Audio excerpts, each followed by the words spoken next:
Dear friends, I'm back with another machine on the Vulnhub, which is Grotesque 2. The link will be added into the description section below so that you can download it. I think this machine is a bit complicated to some extent. Before we move forward, if you don't mind, please subscribe to my channel and leave a like below. I do appreciate your help and support. So without further ado, let's just get started. We can switch into the Kali Linux VM. As you can see over here, the IP address of the target could be identified as 254 by NetDiscover. Also, you can use a map to do the host discovery. And then we can do the map scanning. Of course, to save time of this video, I've already done this scanning earlier. There were a lot of outputs from the map. So let's scroll up to the very beginning. As you can see over here, I use the options like scene scan, the version scan, the default script scan, and also use the option of the -p- to do the comprehensive scan. And then use option of uppercase PN not to do the live testing. And then use this option to output the result into this file. From the map scanning, we can tell that the target has so many open ports. For example, like a 22. Yeah, this is the usual surface, which is SSH, and also the version information. Of course, as we know, this version doesn't have any vulnerability. However, there are so many open ports which are running HTTP surface. Very weird. So many. And so what can we do next? Maybe let's launch our browser to look at the HTTP surface which is running over default port number. And we can launch our browser.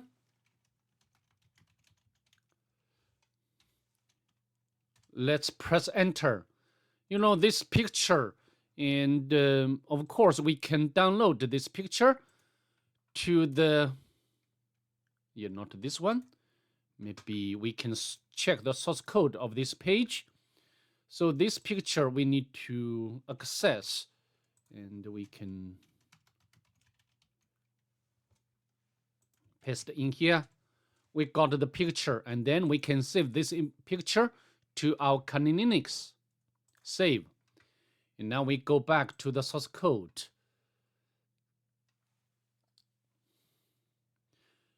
Of course, also you can access other port number like 555. Nothing different. If you want, you can check all port number. This address is restricted. For example, also we can. So how to do? Of course, this is very weird. Maybe we need to some fuzzing to see the difference between each port number. Before we try to do that, I think we need to make analysis for the picture to see whether there is any hidden message. Because this picture, so where? I didn't download, but I think I've already, downloaded here. So we need to remove this picture from downloads directory. So which one? The file name. Angel. Nothing there. Very weird. Why?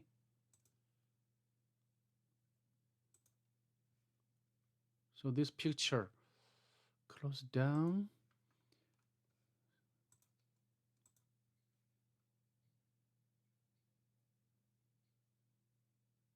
Maybe I need to remove we can remove this picture to our working directory. Yeah, and then we can paste it in here. All right. Anyway, so now we can use, because just I mentioned, this picture, the format is PNG. So some stackography tool like Stack6, Stackhide cannot support this format. Anyway, we can use EXIF2 to see whether there is any suspicious metadata.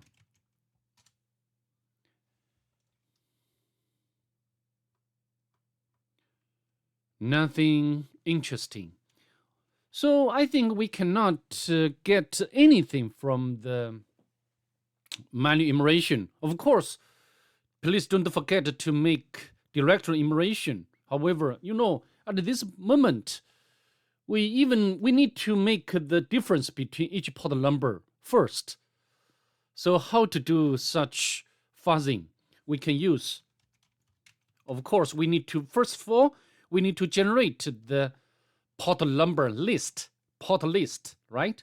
And we can use Python or shell script. For me, I'm more familiar with the Python. So we can use the Python to create this port list. I've already done that earlier. Of course, this is very simple Python script. We can open this file, and the mode is append plus, and then we can do the loop from the starting from the 22 until 555. Okay, this number we got from the mmap, and then we can write each number into this file. Of course, we need to make conversion to the string. So, and then you run this Python script, and then you can get the port range or port list, as you can see over here. Next, we need to use some fuzzing tool, like, of course, the most favorite tool for us, for me, not for us, for me, is wfuzz. And we can use C to color or give the color to the output. And we can HTTP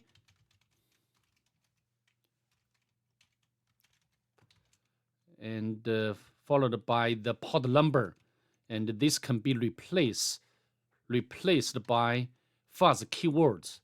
And then we can use W to specify the word list. Word list, this case, is port range. Let's press enter. However, we got error, failed to connect to this one. So I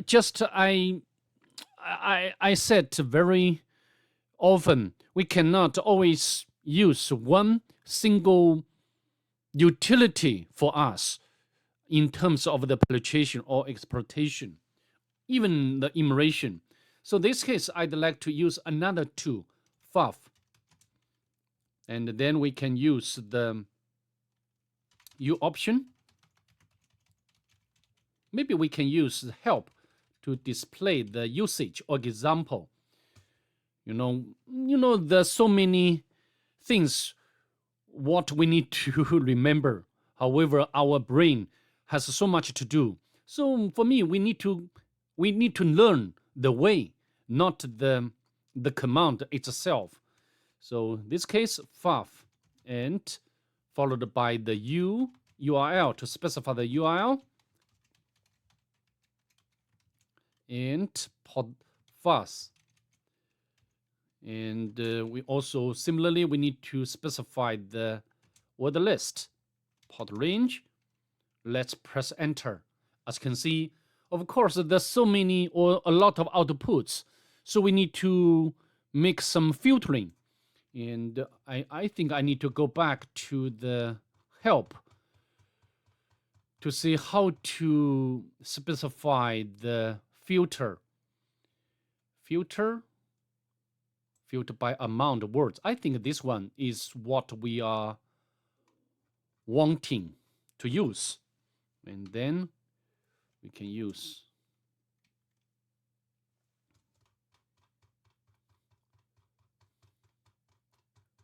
FW, right? FW, yeah, right, FW, and the amount of words is 39. So this option will filter out useless data or output. As you can see, we got this one. The payload is 258.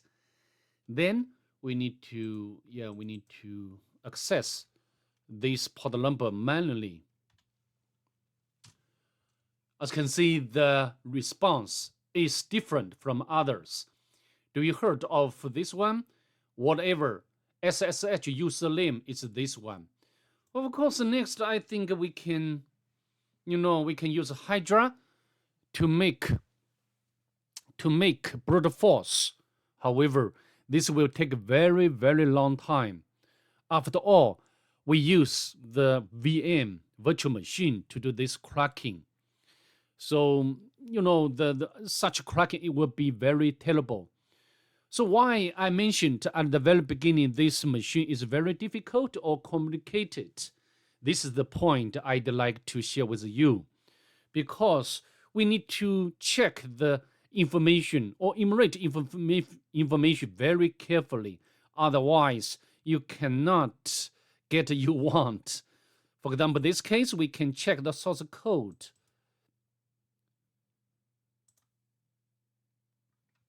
Yeah, not this one. What I'm doing? View page source. Of course, such a code, this code is CSS, I think, which doesn't reveal anything important. And let's take a look at this part. This is the HTML code. Picture, that's picture, and also this is another picture. And this one. Yeah. So I think next we need to download, and all of them has the extension of a PNG. And so we need to, for example, open up, and we can download. And we can use the same techniques, just what I will show you, what I will just show you. However, nothing we can get. If you take a look at or enlarge this picture, maybe this, as even the browser itself cannot review this picture very clearly. We need to download this picture, save image to our working directory, save, and then we can, not this one, go to working directory, and we can open up. If you enlarge this picture, as you can see, there's some letters. The letters and also the number. And we need to extract or identify all of them. And of course, this will be a bit time consuming. I've already done that earlier, as you can see. So from the picture itself, we can get this data. And this data looks like this is the encrypted. So we need to know the type of this encryption. We can copy. No, not this one. We can copy. And we can use hashcat show.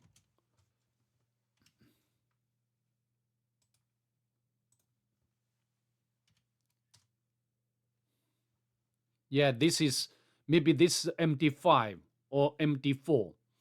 And now we can go to the website of Crack Station. Crack Station.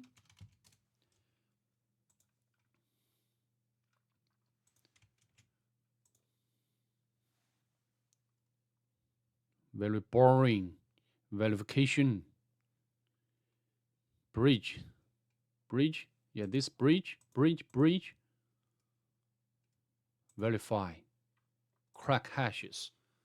As you can see, we got the result. We can copy this result Now we go back and note down to our notebook. So from here, we have already got the password. Next, we need to, of course, just now we have already got the user names, right? User names? No, not yet. From the home page, we can get this one. We can copy. And we can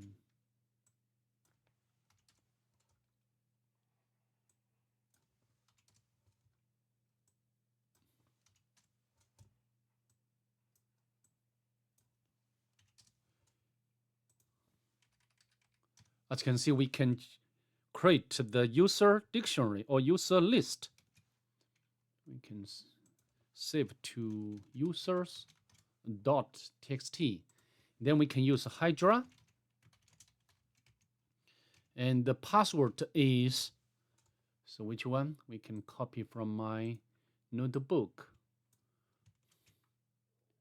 So this time we need to get or retrieve the username rather than password. Press enter.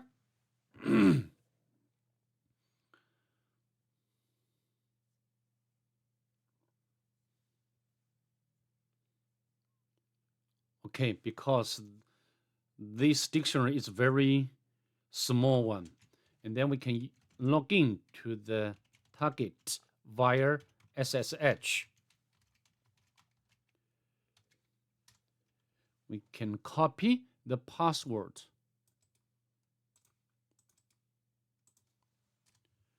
As you can see, we are successfully logged in as user Angel. Next, we need to do the local enumeration. Of course, we can get the user flag, and also we need to check the bash history. Home, nothing, and also quiet directory. Oh, so many files, and we can count out like what it's about. Quite. And from the timestamp, we can deduce maybe some script is running to generate such files under this directory. I think we need to keep this into our minds. And now, I think we need to use the shell script to do the automatic enumeration.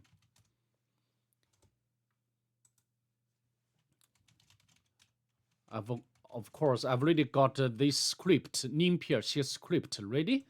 And then we can set up the web server locally on the Kali Linux. And then we can use wget to upload this shell script. In order to run, we need to make it executable, and then we can run it.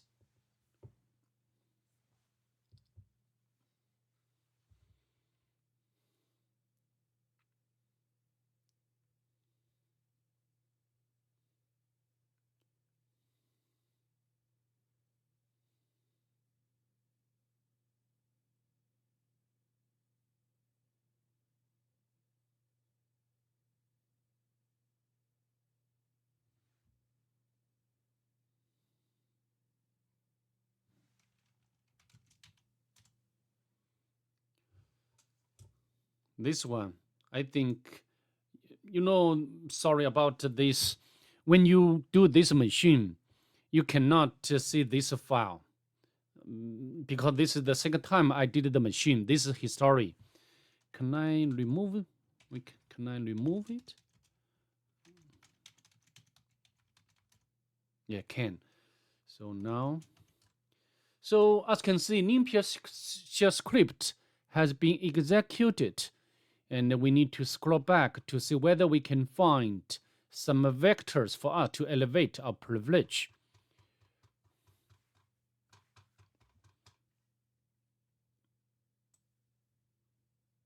A lot of outputs.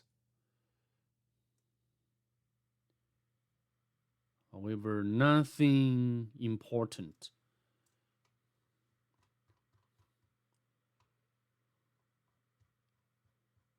Yeah, we got two exploits, and this one is highly probable.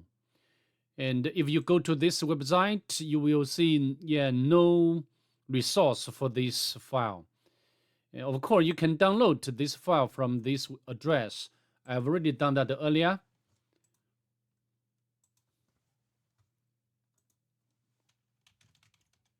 And then you can upload this C code, C exploit code in C, okay, language. And however, because GCC is not there, you can see not there.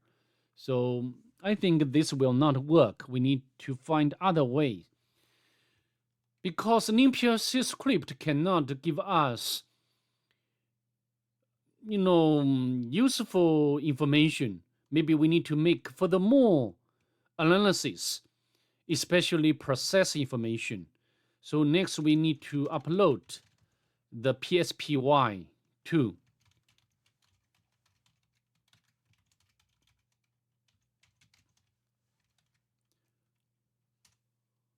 And then we can make it executable, and then we can run this utility. This utility is very useful for the privilege escalation because it can display all processes, even those belong to root user. If the UID is equal 0, it means that this process belongs to root user. As you can see, I think I think the root user run this job or cron job regularly. First, we'll run this check. Of course, because this script is under root directory, we cannot access this file. And next, we'll also do the check.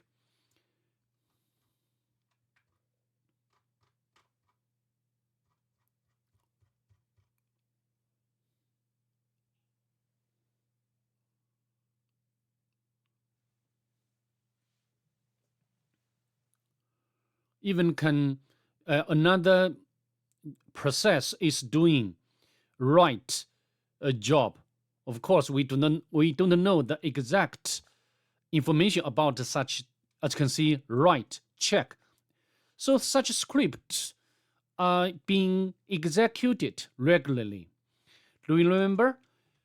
In the home Angela quiet directory, there's so many files. So maybe such from the timestamp we can deduce that, as I mentioned earlier, all of these files are generated by the script, maybe write or check.sh. So next, maybe we can delete all of files to see what's difference.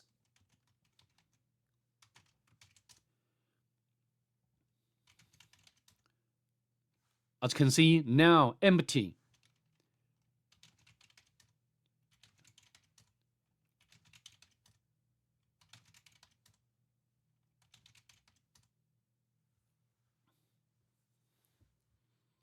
After some time, I think the background or cron job will save more files into this directory. At the moment, this is the empty directory.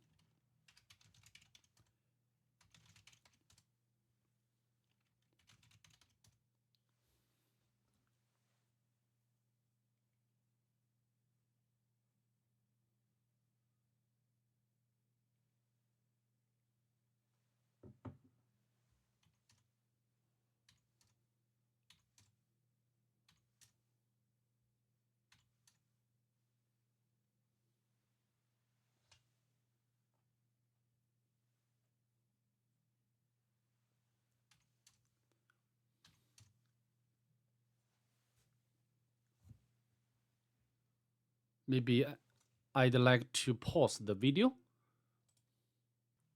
As you can see, I'm back. There's more or files under this directory. So this confirms our earlier guess. Some scripts running jobs and to create files under the directory quiet. And remember another thing, we need to do this remove or delete for 2 times. Otherwise, you cannot get the wanted content.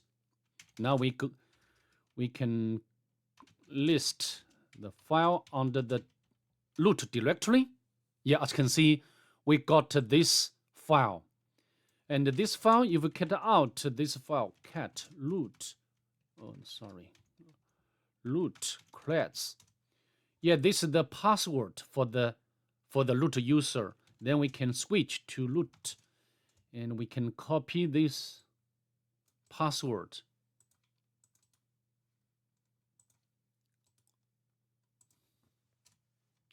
As you can see, we have already got the root shell, and then we can get the root flag.